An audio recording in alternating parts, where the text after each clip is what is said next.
Punjabi Hari.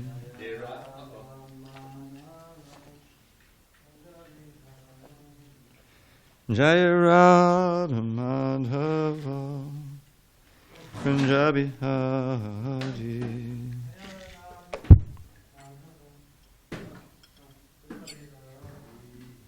Gopi Janam Vallabha Girivardhari.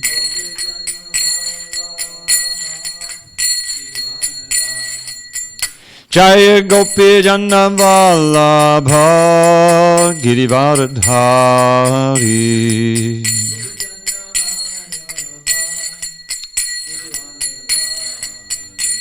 Yashodanandana Brajajana Ranjana.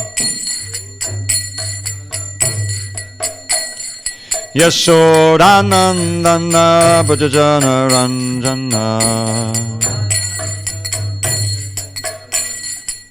Yamuna Tira Vanachari. Yamuna Tira Vanachari. Jaya Radha Madhava Punjabi Hari.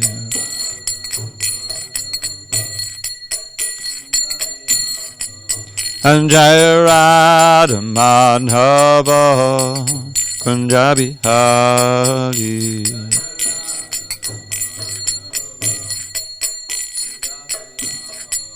Jaya Radha Madhava Punjabi Hari.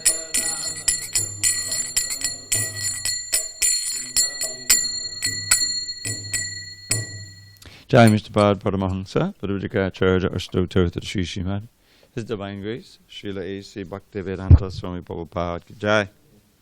ISKCON BBT Founder Acharya Srila Prabhupada Ki Jai. Jaya Vishnupad Paramahansa, Padavajikacharya Ashtotirtha Shri Srimad, His Divine Grace, Srila Bhakti Siddhanta Saraswati Thakur Ki Jai. Ananta Koti Vaishnavanda Ki Jai. Namacharya Srila Haridas Thakur Ki Jai. Grantaraj Srimad Bhagavatam Ki Jai. Samaveta Bhaktabinda Ki Jai. All glory to the assembled devotees. All glory to the assembled devotees. All glory to the assembled devotees. All glory to Shri Guru and Gauranga. So some of you may have devices upon which you can read. And it's 4:24:31.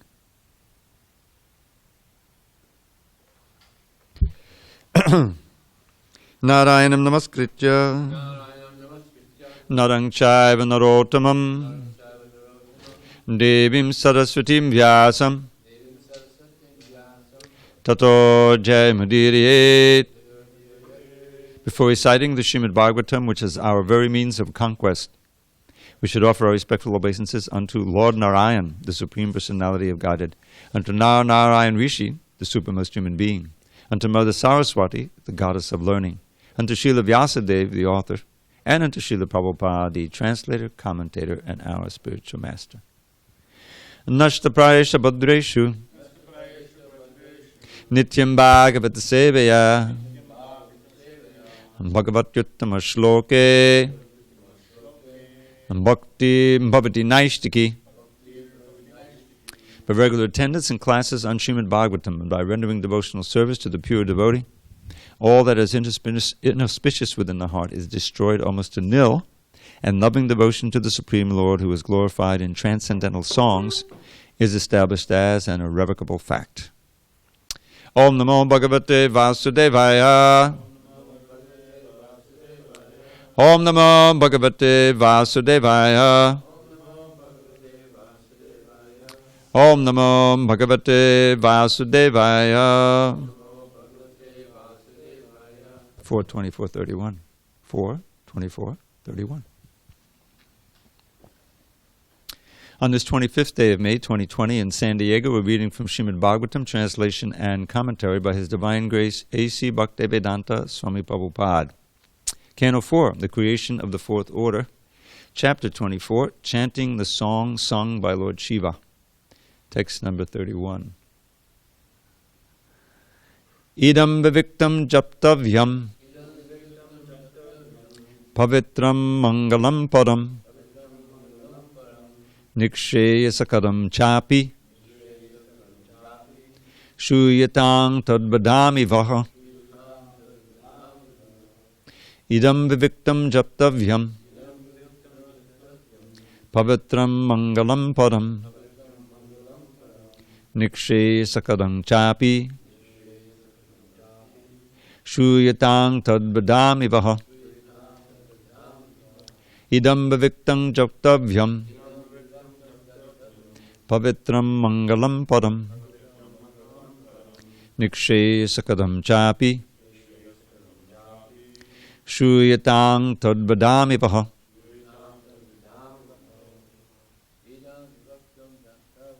Idam viviktam japtavyam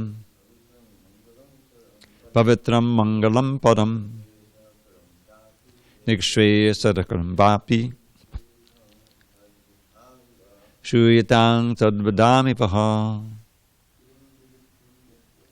Idam viviktam japtavyam pavitram mangalam padam niksheyasakadam chapi shuyatam tadvadami vaha. Idam viviktam japtavyam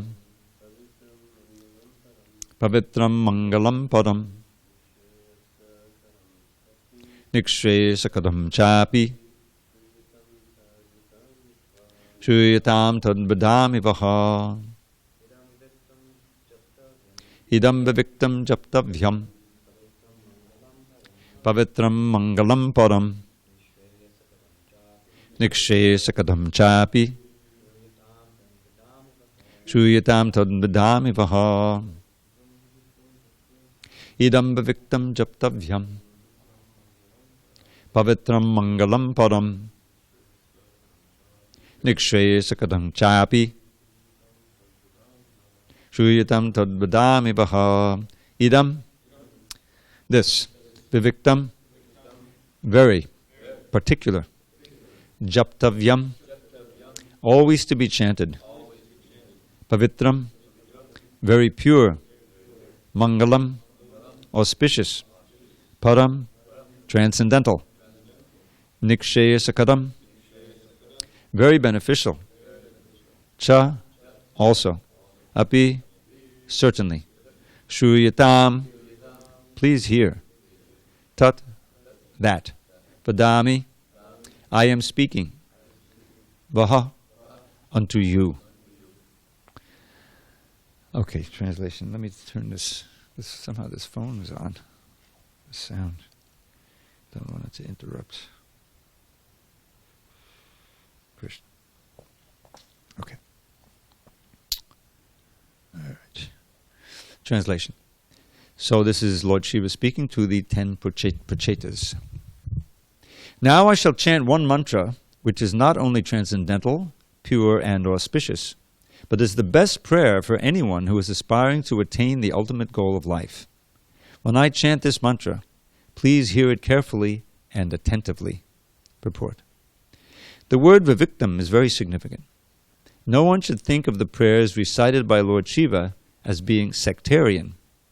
Rather, they are very confidential, so much so that anyone desiring the ultimate prosperity or auspicious goal of life must take the instructions of Lord Shiva and pray to and glorify the Supreme Personality of Godhead as Lord Shiva himself did. So this viviktam means very, very particular. All right, one more. Maitre uvacha ityanukrosha vidiyo Bhagavan ahatan chivaha Baddhanjalin Rajaputran Narayana Parovachaha. The great sage Maitreya continued, so he's speaking to Vidura.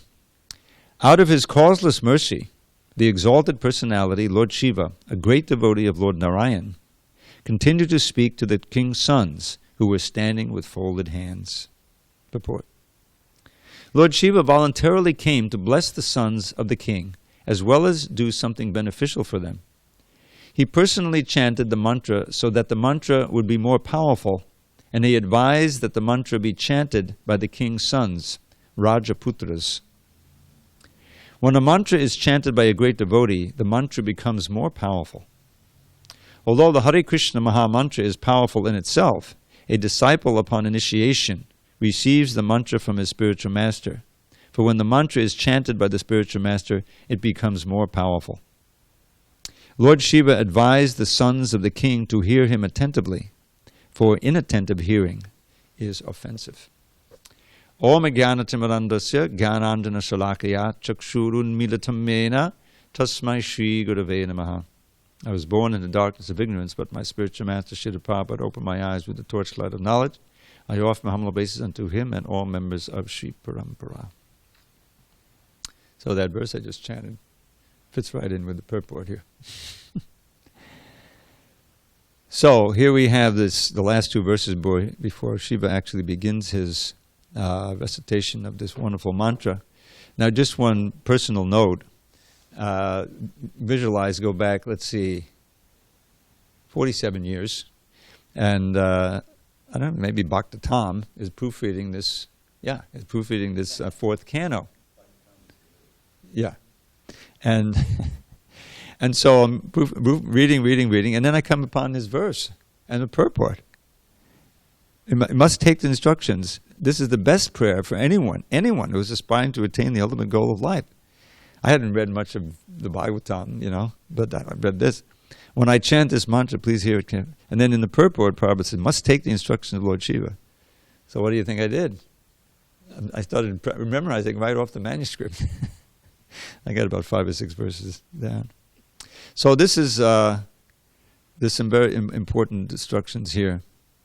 First of all, Prabhupada says victim is very significant. So each mantra has its own specific effect and power. Even the mantras, other mantras composed of the names of Krishna, we chant sometimes Govinda Jaya Jaya Gopala Jaya. Now there's nothing wrong or weak about that mantra, but the Maha Mantra has a special efficacy and a special power to it. And it's appropriate for chanting any time and any place. We just heard that little pastime of, I forget his name before, he was called Gopal Guru, but he was the son of somebody, and he advised them, they were hesitating to chant in the privy, and he said, oh, you can chant anywhere in the privy. And Lord Chaitanya, because he was so wise about that, he gave him the name Gopal Guru, not just Gopal.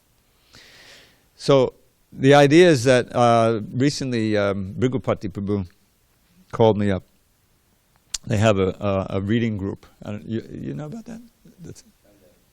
Yeah. Oh, really? And at the time, anyway. And somehow there was a question about whether it was appropriate to chant Hare Krishna mantra before the Nrsingadev. I think it was what he was talking about.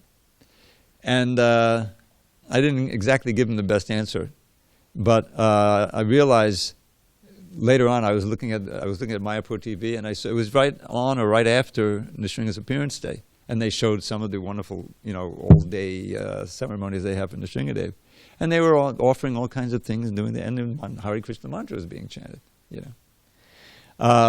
So the idea is that Hare Krishna mantra is always appropriate.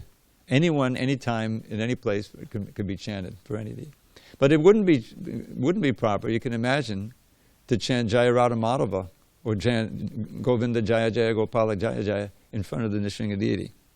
You can see how that would be rasabhas, isn't it? Or let's think of it this way, and this is what I do, following Mahatma's lead. Actually, when we chant the Nrsinga prayers, notice that in Mayapur, in Vrindavan, and some other places, there's a separate altar for Nrsinga, and there's a separate arati in Mayapur. If some of you haven't gone yet, there's a whole separate arati. The curtains close for the 8 gopis and Radha and Krishna and everything, and then the curtain opens for Nrsingadev. It's a little 90 degrees, and there's a whole different arati, and they sing the prayers. Everyone's standing. You stand for the arati. Yeah.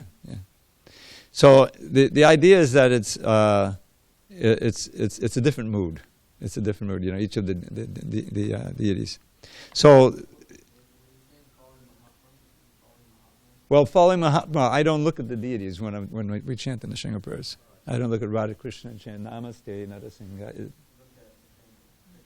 No, I don't. Well, if I'm over there, but mostly I just close my eyes. Because it means that Namaste Narasimha. What are you doing? Superimposing that Ugra, image on. In other words, there's a certain element of rasa bas there.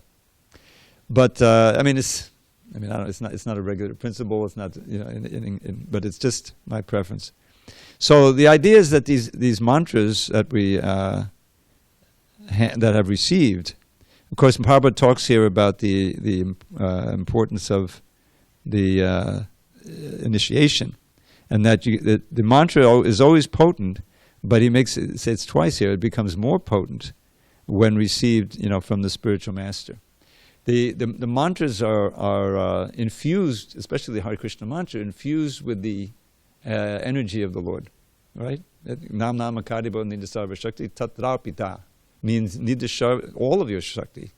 Nam Nama Bahuda Nidya Sarva Shakti Tatrapita means you have infused your names with all of your Shakti. And there's no hard and fast rule.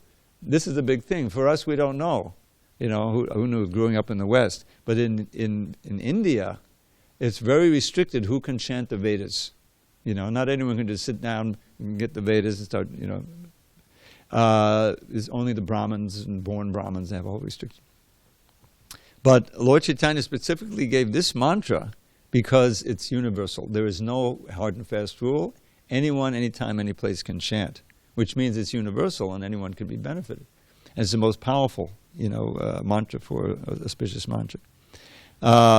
So one may logically ask, well, okay, so why do we, have this whole chapter here on this other mantra, and it's so much exalted? We have the Hare Krishna mantra. It's kind of like what's going on in the Gita, where Krishna goes through all the other forms of yoga. I'm just happened to be reading the 6th chapter, and all these details about Ashtanga yoga, and then Arjuna rejects it. I'm here. Actually, what I'm hearing now, I'm like reading. I'm hearing Prabhupada's yoga system tapes where he goes through the whole 6th chapter. We made it into a book.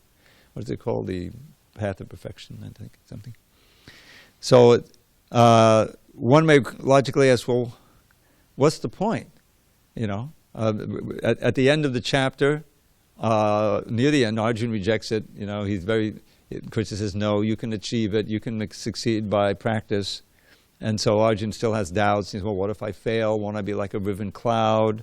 And he said, well, you never lose it. You'll be born in a good family, in a srimadbhagavatam, shuchi, gehe, or even a family of the yogis, and go on. But then at the end he says, not to worry. Yogi nama bisarvesham, madgaten antaratma. The greatest yogi, who's one who's always thinking of me within his heart, wish me with great transcendental faith. So that's Arjuna's already doing that. What is that? Oh, the microphone? Okay. So, the Bhagavad Gita, you have to see the context in which the Gita was spoken, and how it's meant to be universal and bring everyone, even those who are attached to karma or to gyan. There's something for them. But then in Prabhupada's presentation, as it is in his commentary, he always brings, if you read it, you'll see, as you read along, he always brings it back to pure Krishna consciousness. Jagya, right in the 3rd chapter, Jagyartat Kramanonyatra, there's a lot about Jagya, because karma is what's binding us to this world.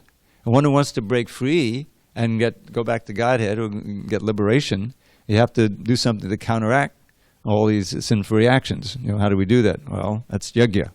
And so, but as soon as we talk about Yagya, Prabhupada says, but in this age, the Sankirtan Yagya is the means, and it goes on like that. So the whole Bhagavatam also has some of that element to it. I mean, there's plenty about chanting the holy name, even in the 1st chapter. Apanak sanksatim gauram yannam bhavisho gunan tatak sadyo vimajeta yadvabeti swayam bayam. It talks about how anyone entangled in the meshes of birth and death can get free just by chanting, even unconsciously, the holy name. But the this is taking place in some Satya Yuga somewhere, So he's giving this mantra, which is, it's wonderful. I mean, but he talks about the different elements of the Chaturyuha and various aspects of the creation. But then at the end there, Shiva himself, he's praying. This could be in the Dagda Madhava or something. He says, "Oh, your lotus feet are just like the lotus grown in the Sharat season, and the nails are shining so beautifully, and that effulgence destroys the sin in the heart of the devotee.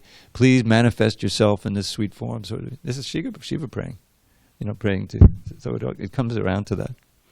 So the idea is that the Bhagavatam, as we go through it, there are various. If you notice, there's a lot of conversations, and so really there are different instances where the knowledge is being imparted in this case to Vidura, but really it's also for us. It's for the whole Kali Yuga. So this mantra, it is very obviously very, very purifying, auspicious, and very powerful. But this it's the best prayer for anyone who's aspiring to attain the ultimate goal of life. Okay, I mean, so therefore, let's read it. Let's memorize them. But we already got the Hare Krishna mantra.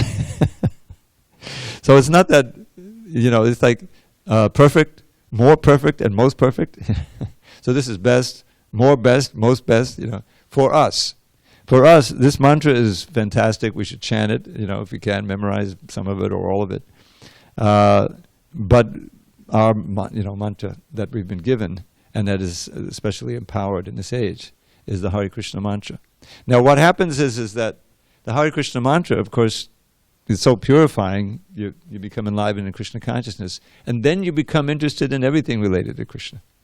Every verse of the Bhagavatam is said, it glorifies Krishna. One may ask, well, some of it, like the fifth canto, is just describing the universe, But when you understand the context, and it always leads one to bhakti.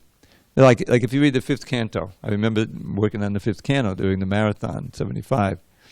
And they gave me chapters that maybe didn't have too many purports, did this because they needed to make the deadline, 2 months, right? So they needed somebody.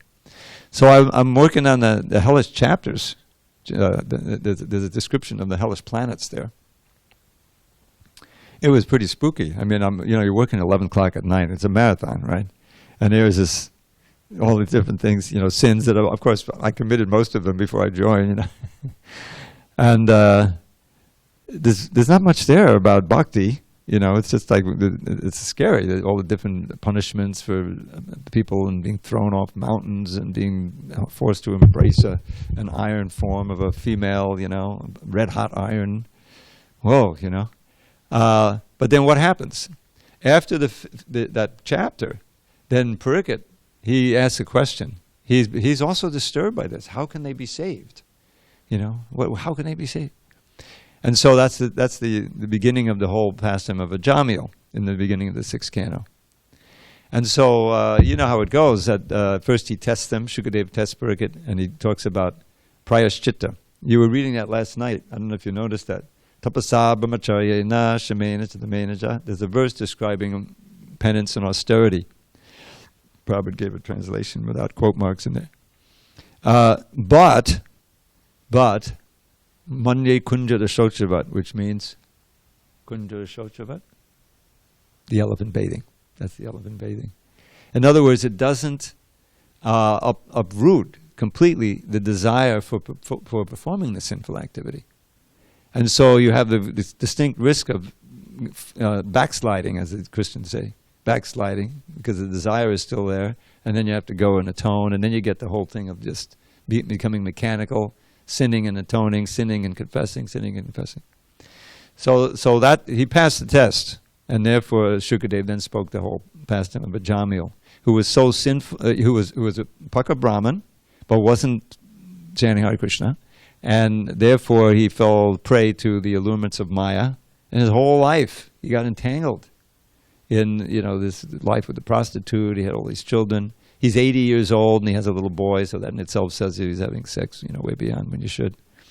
And then, but he had the presence of mind to name his sons, at least the last one, after the name of Narayan, And so when the actual moment of his death came and those fearsome, frightening Yamadutas, approached him, he was scared out of his wits, so he called out to his son, Narayan, save me, Even intending his son, but he tried the name, and boom, the Vishnudutas came, stopped the Yamadutas, and they were puzzled. I thought we worked for the boss, the ultimate boss, and what are you doing stopping us? So they went back to Yamaraj, and he explained, and he glorified the holy name. So the whole thing, the pastime, starting with the hellish planets and then coming at it, culminates in the glorification of the holy name, the chanting of the holy name. So we can see that, there's so many wonderful verses in this prayer, and there's a lot of instruction in it that we're going to start reading. And the context is that they accept it. This is a very important aspect of this. As we said, I think Prabhupada mentions this Shruyatam. Shruyatam, I think he mentions it in the second verse we read.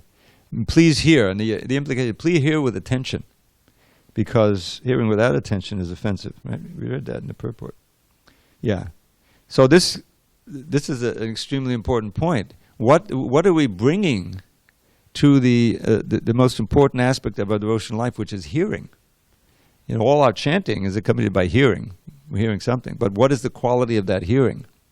That's really a key element about how we're experiencing the holy name in our japa. And not just that, but every part of it. Like some of you may remember how we used to go through, when I gave class, we would go through one of the different verses of the Gurvashtaka. That's what we sing in the morning first, because my experience is that if you know the meaning of all the words and how they fit together, then that's a whole different experience on your Mangalarti. Otherwise, the mind may tend to wander. You're not really understanding. This is why I put some of these things into English poetry, because to try to maintain some of the poetic element of it, but also the meaning is there. And this is why I wanted to make this point. Lord Chaitanya's propagation of Harinam Sankirtan is so brilliant in this age. Naturally, he's the Supreme Personality of Godhead. Because there's this thing called, what is it? There's a verse, I forget it, but it has a word in Sanskrit that means singing, dancing, and playing musical instruments. Do you remember it? Yeah, yes, Taurya. Taurya, I think the word Taurya. Or Tauryika or something. So this is think about that. Playing musical instruments and dancing and singing.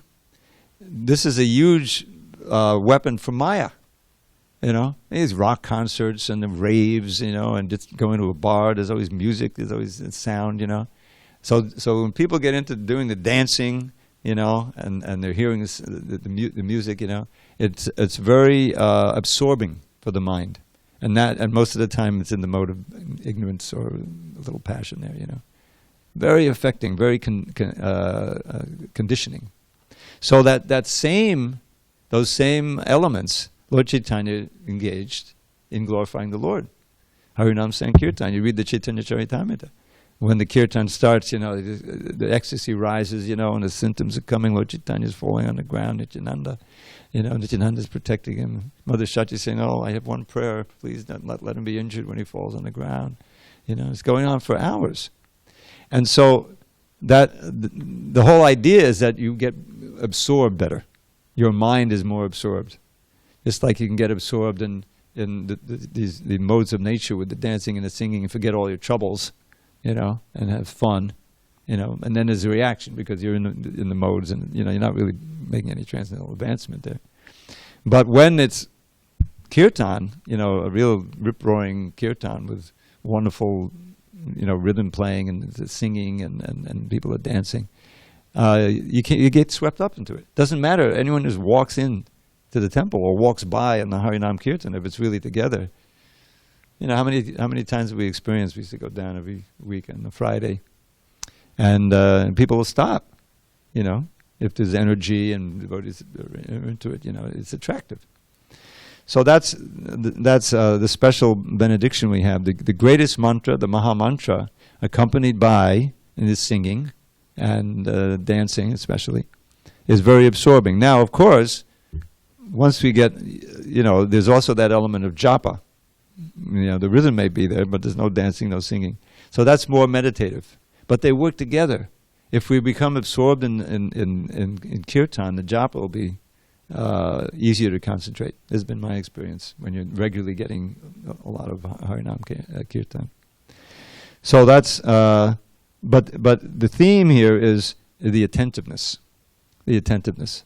Because Bhaktivinoda Thakur says that this inattentiveness is the source of all offenses. Because you can easily see why. If you're inattentive, you're not experiencing the real power of the mantra in its fullness, depending on the level of your inattentiveness. And that opens you up to other, you know, to be more sensitive, say, if a devotee apparently insults you or does something, you know. The snap back or overreact. In other words, it breeds other offenses. That's the whole idea.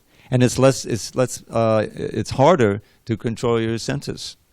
You know, if you're not getting the full power of the holy name. In other words, if you're not allowing Krishna to attract you away from Maya, you know, there's a barrier there. You know, and so I mean, we've seen over the years many devotees, you know, who have fixed up devotees, and something happened, you know, a greater test or whatever, you know, and they were prone to deviate, to lose their focus in strict sadhana. And then you become prey to Maya. You have no defense, you know. So, being attentive to your attentiveness. Does that sound right? Remembering how that's the key element. That's the door that opens up where the holy name can really more powerfully affect you. Otherwise, we got static. You know, the mind is like that, and it can go on for years like that. So. When the mantra is chanted by a great devotee, the mantra becomes more powerful. I wanted to bring this up. I was thinking as I read that, you know, before Prabhupada came to America in '66, there was some chanting of this Hare Krishna mantra going on. Especially, what's his name, Ginsburg. He brought it back, you know, and he was using it in his. He liked it, you know. He was a fortunate soul. He used it, but there was nobody, you know, becoming devotees. You know, I don't even know if he had others chanting with him or not, or if it's just a performance, you know. Whatever it was, it certainly wasn't what Prabhupada was giving. Although it's, you know, on paper it's the same syllables being chanted. But it wasn't really a devotee chanting. It was just, you know, someone who was interested. He was, you know, he met Prabhupada. He did some good service there at the beginning, especially in those days. And even today, if someone who's famous gets interested in you, then you also, that fame rubs off on you. People are more interested to hear you. So that was important in the early days. But you know, and the mantra, there was that musical, you know, musical hair, you know, which was great. You know, the mantra was there. But when Prabhupada sat down, you know, he took the devotees out. You know, you read the Lilamrita, it's a wonderful story. Nobody really wanted to go out, you know. I mean, we look kind of weird, you know, and so. But Prabhupada said, no, we're going in Harinam. And everyone thinking, oh, Tompkins Square. No, the first one was in Washington Square, which is in the West Village. And that became famous because you had, even Joan Baez would come and sing around that fountain, you know. This isn't, what is it?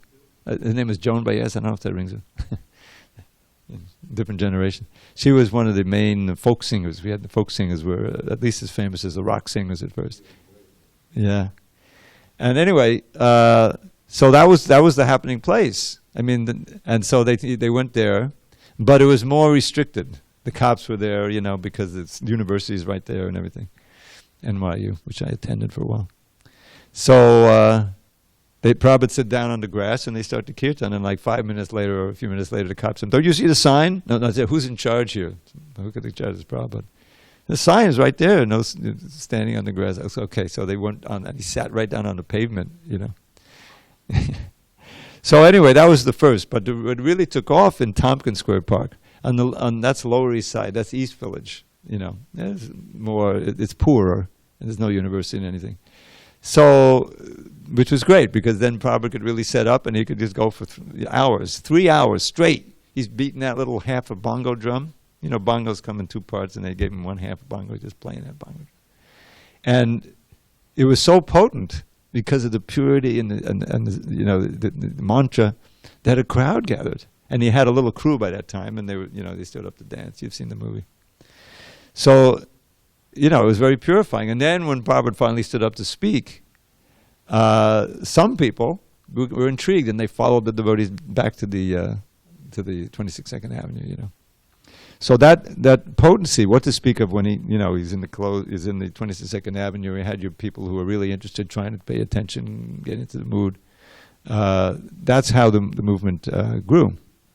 The seed was planted and it fructified. So this is a nice reminder here. We're hearing a mantra. It's a long mantra. It's about 30 verses, I think.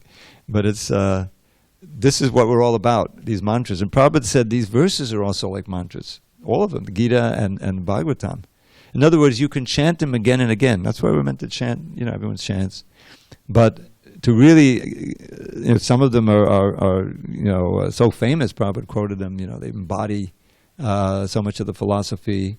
Or I like to call nectar verses, which are just descriptions of Krishna. Some of them are both. There's descriptions of Krishna, but there's also an important philosophical point. And don't be afraid to just get into it and study it a little bit. I can help you if you need pronunciation help, and to meditate on it. Chant it a bunch of times. This is how you memorize, and it's I've never failed. It never fails to enliven. If you get into some shlokas. So that's we've been given now the mantra. What's the meaning of the word mantra? Yes, tra. To deliver the mind from material thrall, the control of Maya. This is Krishna says so, wonderfully in the 6th chapter. The 6th chapter is great, actually, in Gita. Udaret atmanatmanam natmanam vavasadet atmaivadatmano bandur atmaivadatmanaha. One should elevate oneself by the mind, not degrade oneself. The mind can be the best friend of the living entity or the worst enemy. And then he described the mind, the mind that's controlled, fixed on Krishna, is the best friend, but one that's going wild in material energy is the worst enemy. So what do? You're living with your worst enemy. It's not like you can escape. You have to conquer over that mind, and that's where these mantras come in. That's, and we say, I can't memorize. Then don't memorize. Just chant it again and again. Look at it, But the sound itself, especially, again, if you understand the meaning, take the trouble to look at the synonyms and see how it forms the meaning, has tremendous potency for purification, attracting us to Krishna, reminding us of very important points of the philosophy, and loosening the grip of the material energy on our minds. Okay, I'm going to read these two translations again. So Shiva first says, "Now I shall chant one mantra, which is not only transcendental, pure and auspicious, but is the best prayer for anyone who is aspiring to attain the ultimate goal of life. When I chant this mantra, please hear it carefully and attentively." And Maitreya says, "Out of his causeless mercy, the exalted personality, Lord Shiva, a great devotee of Lord Narayan, continued to speak to the king's sons who were standing with folded hands and full attention." What's that word that describes it? Ardent hearing or submissive all reception. Shushusho. It becomes again and again in the Bhagavatam. Okay, any discussion on these points? Something? Yes. Hare Krishna. Haribol. So you spoke quite a bit about yajna and Sankirtan yajna, and you had mentioned how this yajna or sacrifice is meant to free us from our sinful reactions, so that we may be granted access into the Vaikuntha. That's one of its salutary effects. I mean, it's meant to bring us to the state of love of God, but yeah, that's basically. Okay. So that's something that I've wondered about quite a bit. like why sacrifice is so important. And the only reason, sacrifice by definition means to give up something of value for something that's higher or perceived to be more worthy. And so the only reason I can think of why sacrifice would be so important is because it may purify the mind and the senses. But is there more to it than that? Is that right? Or is there like more to it? Or does that make sense? Is my question clear? Yeah, I think so. It works on different levels. First of all, as you know, and as we all know, it's called the Sankirtan Yajna. So it's a bona fide sacrifice. But as Prabhupada points out, in this age, what are you really sacrificing? A little time, a few calories, a little. In other words, it's not like the previous ages where you have to assemble all these Brahmins and tons of ghee and mountains of grain, which is neither necessary nor possible in this age. So when we perform the Sankirtan Yajna, and that includes japa also. I mean, Lord Chaitanya himself chanted that, that way.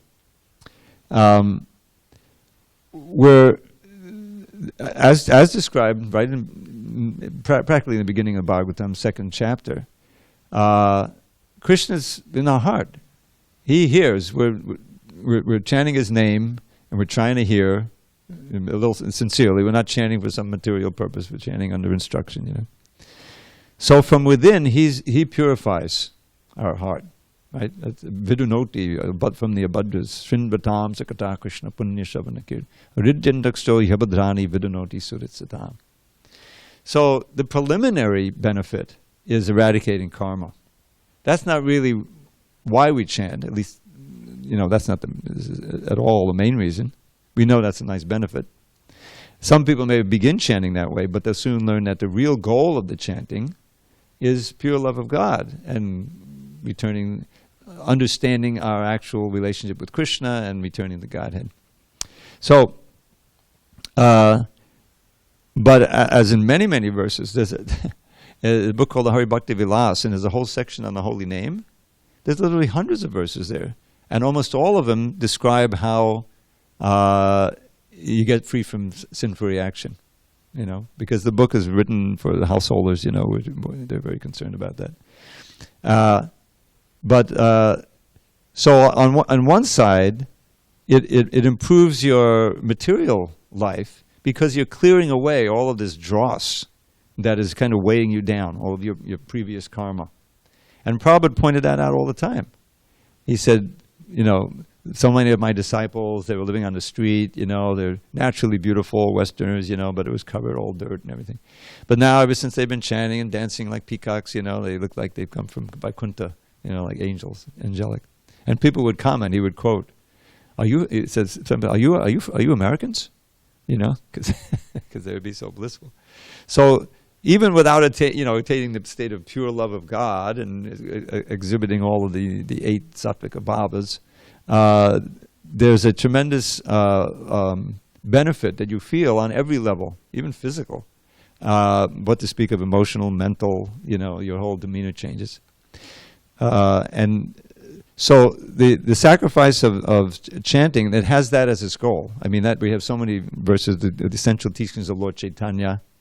What is that one? Arajo Bhagavan Vajayashatanyas. Lord Chaitanya taught that one should worship the Supreme Personality of Godhead. Well, who is that?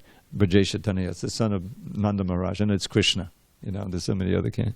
And also worship Vrindavan, which is equally, transcendental. How should one worship? On the level of the gopis. That's the ideal. Completely selfless and just loving Krishna. What's the evidence for this? srimadbhagavatam, pramanam amalam is the pure. And what is the goal of the whole thing? Prema pumarto mahan, the pure love of Krishna. So that's the actual goal of the chanting. But it works on so many different levels. Preliminary is to eradicate liberation. Liberation means completely free from all karma, and with it all attraction to the material world, because that's what brings you back again and again. So mukti is there on both levels, but that's a byproduct. I just heard this morning Prabhupada quoting that verse from Bilvamangal. You know, he quoted that one line, Mukti Swayam Mukuritanjali Sevate Sman. That Mukti herself is at the doorway waiting to serve me. In other words, it's a byproduct. So, Krishna consciousness is, as Prabhupada said, it's like the elevator. You know, in other words, we don't have time to study the Vedas, perform all these sacrifices, you know, even visit all the holy places and everything. We should try to visit Vrindavan, Mayapur, or some other. But that's not even essential. We should try to live there, if not physically. I just read this. Then in the mind, you know, if you're attracted to Krishna and Krishna Leela, then you want to be in that mood and remembrance. So the mantra we were given, it's why is it the Maha Mantra? Because it's the most powerful. It's composed completely of the holy names, and it's the most powerful mantra for delivering us from this age, from the thrall of Maya and our karma, and giving us pure love for Krishna. So that's the benefit of that yajna. It's called a yajna because there's a certain sacrifice. But as Prabhupada points out all the time, it's an easy yajna, happily performed. There's in this yoga system tapes, one fellow asked, well, what is there? Is there any recreation in Krishna consciousness? And Prabhupada says, dancing? In dancing recreation? And the guy says, well, it's kind of hard for one who's not a devotee. Oh, dancing is hard? Dancing is difficult. We don't have any restrictions. So the point is that every effort has been made by Lord Chaitanya to give us this process that is practical and easy for us at this age. But we have to take it seriously. You know, we have to take it, there's attention and determination to give up the impediments to pure chanting. That's why we have these 10 offenses. You can chant indifferently and get free from so much karma, you know. But you can't chant indifferently and get pure devotion. Yeah, you have to know the 10 offenses and you have to make the effort. You know? So it's auspicious in every from every dimension, this chanting, and we should embrace it wholeheartedly. All right, one or two more other mantras, then I'll let you go. You ready? Okay. I came across this one. Did I share it with you? Let's see, I've got it bookmarked here. This is coming up, actually. When they come out of the water, I think Narada Muni is there, isn't it? Out of the water? I don't think it's under the water. And he meets them and he instructs them and congratulates them. So let's see if here it is. At the end of the 31st chapter. What chapter are we on now? 29, is it? 24. Oh, it'll be a while. But this is a great series of verses in a wonderful meter. This is Bhishma Dev's meter. Apahatas kalaishana malatman yavidatameda bhavano bahuta. Nijajana vasagattamatmano yanasatati chinnaparaksaraksatami. Being completely cleansed of all material desires, the devotees are freed from all mental contamination. Thus they can always think of the Lord constantly and address Him very feelingly. The Supreme Lord, knowing Himself to be controlled by His devotees, doesn't leave them for a second, just as the sky overhead never becomes invisible. You know.